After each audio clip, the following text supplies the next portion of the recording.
Welcome to some new r/tales from the front desk. I hope you had a great day. The first story is called She Doesn't Like Being Told No. This happened a couple of days ago and I'm still laughing. I was covering the front desk while the front desk person finished delivering lunch stuff and a lady comes in. The check-in goes fine and as I'm handing her the keycard, she sees the front desk person bringing back the trolley with a couple of dirty dishes, etc. On one of the plates was a cinnamon bun. The guest points to the bun. Can I have that bun? I was alarmed that she's about to take a bun off an obviously dirty plate. Ma'am, that's a dirty plate. Yeah, but they didn't touch the bun. It's fine. I can't let you have it, unfortunately. Can I have a fresh one then? That comes with the breakfast package and you'll get a fresh one tomorrow. They are great. Isn't there another one I can have? We bring them in fresh each morning, one per guest, so we don't have any more, I'm afraid. But the cafe that bakes them is about 20 steps from here, and sometimes they'll have stuff still available, but they are often sold out because they are so good. You are going to eat that bun as soon as I leave, aren't you? I assure you, ma'am, I am not. The guest leaves, angry that I won't let her eat a garbage cinnamon bun. Fast forward a couple of days at checkout time. I get a call from the front desk as a customer wants to escalate a complaint about an employee. So I head to the front desk and there's the cinnamon bun lady. Hi ma'am, I can speak with you over here. I direct her to speak with me in the waiting area. I'm very sorry that you've had a bad experience. Can you tell me more about it so I can make things right? When I checked in, your employee wouldn't let me have one of those free cinnamon buns and was very rude about it. I blinked a couple of times and then it dawned on me. She had forgotten it was me. I was still not quite believing that she doesn't recognize me. Can you tell me what they looked like? Grey hair? Yes. Glasses? Nope. Tall, complete opposite, and wasn't even in uniform. Management has a different dress code and I feel like that's the norm. How do I know that wasn't someone just stealing my information? Alright, I have the description. Did that person give you a working keycard? Yeah. Then they would have to enter a functioning staff number to program your card, so I can assure you that was an employee. Well, do you know who that is? I still could not believe that this woman was being serious. Yes? Can you make sure she's not allowed to be rude anymore? People won't come back when you have stuff like that. I'm going to leave a review and forward it to your boss. I still can't quite believe she didn't know it was me. But regardless, I can't imagine getting this angry over me not letting you eat food off a stranger's plate. She 100% emailed my boss her review and it's one of those reviews when you read it, it becomes immediately clear she's just extremely angry I told her no. The next story is called Not Gonna Rake My Guests for That. This guest, let's call her Karen, was checked into her room and she did not like the room. She said that the carpet was sticky. So my coworker moves Karen to another room. Mind you, I haven't come on shift yet. This was around 7 PM. I get on at 11 PM. So fast forward, I'm now on shift. My coworker informs me the room, let's call it 999, was checked for the sticky carpet, but housekeeping and management didn't find anything wrong. So they made sure the room was put back vacant ready, but just to be sure they put it also as out of order, but could be used if needed and I could reduce the rate for the room. It's about 12:30 AM when a couple comes in. Super nice and not from the area. They are just being really understanding that I'm sold out, but I offer them room 999. I tell them it's gonna be a reduced rate, but the carpet may have some stains from a previous guest. The couple doesn't care, they just don't want to drive anymore. So I proceed to take the room back from the out of order and check them in. After that the night is quiet and I'm enjoying the night with some anime on my iPad after completing all the tasks and restocking the marketplace. Until 6:50, 10 minutes before the end of my shift. I get a call from the former guest of room 999 saying she can't find her keys and that she left them in the room. I tell her that the room has already been cleaned and sold to someone else, so her keys would be in the housekeeping department if they were found. Housekeeping doesn't come in till 9 AM. She tells me to go to the office to look for them. I inform her I cannot because I'm the only one on the property currently. She makes a big scene that this is a terribly run hotel if only one person is here. My property is only 288 rooms, not a big fancy 5-star resort. We have security, but they have already gone home at 6 AM. She's given me that entitled vibe as to leave the front desk to go find her keys, and I tell her I cannot leave the front desk until my coworker arrives. Her husband has now calmed down and is on the phone with corporate, saying I won't cooperate with them. And not 3 minutes later, corporate calls, asking why I'm not helping the guests out. And of course corporate, only hearing the one side, is giving me grief, So I tell the woman from corporate what's going on, and she then hangs up on me.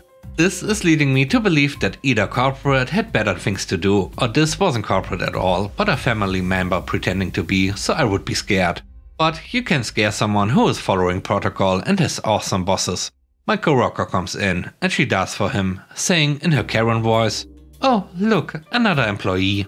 She then proceeds to tell him I'm not helping her look for her keys. My coworker, who just got on, has that "oh man, I just clocked in" look, and I feel for him. He's a supervisor, and I'm the manager on duty. So technically I still have to hire authority, so I asked him to mind the front desk while I go to the housekeeping to look in the lost and found. Short story long, no keys. I come back and inform the guest of this, and now she wants me to call the room 999 to see if we can go up there to look for the keys. I immediately tell her no. Then she tells me that she will call the room. And I snap. I'm 6 foot. She was 5'2" and her husband perhaps 5'8", so I'm still commanding the high ground. I tell her, "Ma'am, if you call that room at all, you will be removed from the property. I will not hesitate to evict you and call the police if you do not comply. Now you will wait until that guest checks out, and we will inspect the room after they have, and we will see if your keys are there." She and her husband have nothing left to stand on after that and leave with a "we'll get you fired" face and go to breakfast. I later call the general manager and inform him of the situation, and he says, "Yeah, we're not bothering another guest because of someone else's stupidity." Cut to me coming back on later that night to do my NA again. I find out that the keys were not in room 999. My supervisor asked the couple in room 999 if the phone rang anytime in the morning. It did not. Now I'm hoping Karen comes down so I can ask if they found their keys. But I never see them, and they are due to check out today. Oh well, I made sure to put in the notes "no late checkout", and if the FDA does allow it, charge the max late checkout fee.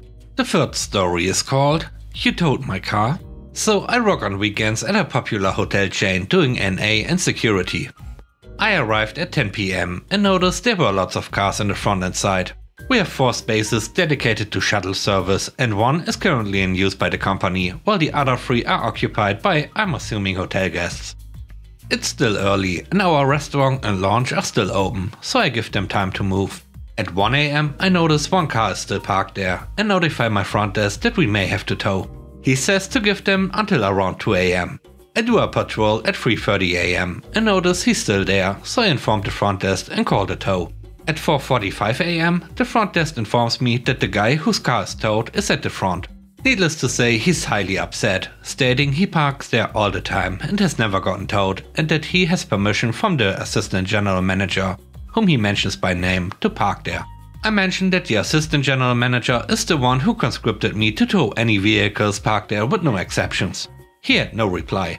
He then mentions his son has a ball game and that there's no sign saying he can park there, and urges me to go outside to check the sign. I know what the sign says.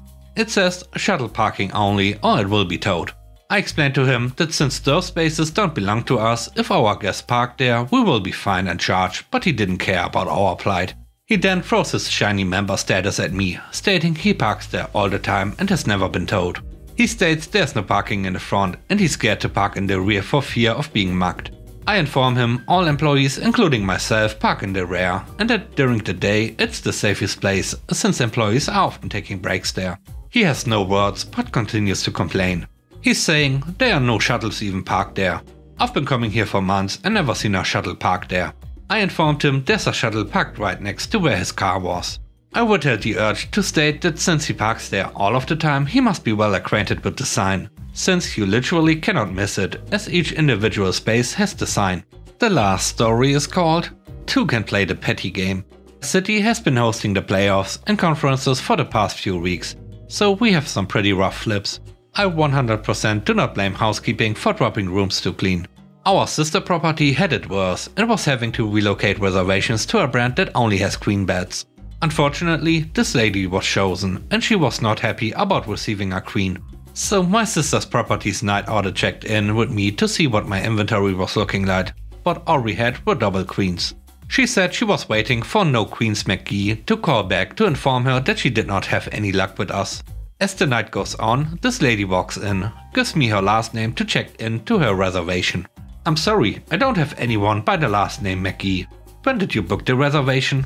I was supposed to have a reservation. She was supposed to make the reservation over here. That's what she told me. By then I caught on to who was standing in front of me, and I informed her that the sister NA was trying to reach out to her to let her know we only have doubles. That's weird, I just called reservations. He said you all had a king. Well, it looked like there may have been a cancellation, but the king got booked up quickly. I have no other kings to offer you. She then starts going off how crappy we are and that she called the hotel and some man said we had kings. Meanwhile, I'm looking around me, trying to find this man she said she spoke to. I apologized to her, but reminded her that because she didn't have or make a reservation with us, the room type she was wanting was not guaranteed to her, regardless if she called to confirm that we have it.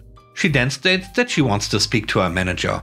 I said her problem with her original reservation is with the sister property, and you can speak with their manager. But since you did not have a reservation with us, we cannot help you. She did not like that response and demands I give her my name. I happily give her my first name, but of course that's never enough for Karens, because they are seeking more than giving the information to my manager or corporate. I told her my last name is irrelevant, I'm the only one with my name here. You don't have a reservation with us, have a good night. She walks away yelling because she didn't like that I didn't give her my last name. She came back 5 minutes later to snap a picture of me and leave. I hope she enjoys the "you are dead to me" face I gave her. Should have asked her to send it to me. Anyway, I called security to kick her out as she was hanging around in the driveway and she was not a guest. Two can play the petty game. And with that, we end today's video. Let me know what you think about the stories. On a scale of 1 to 10, how would you rate the stories and today's video? I hope you enjoyed the video. If you did, please don't forget to subscribe and hit the like button. And I hope you have a great day. Stay safe. Bye bye.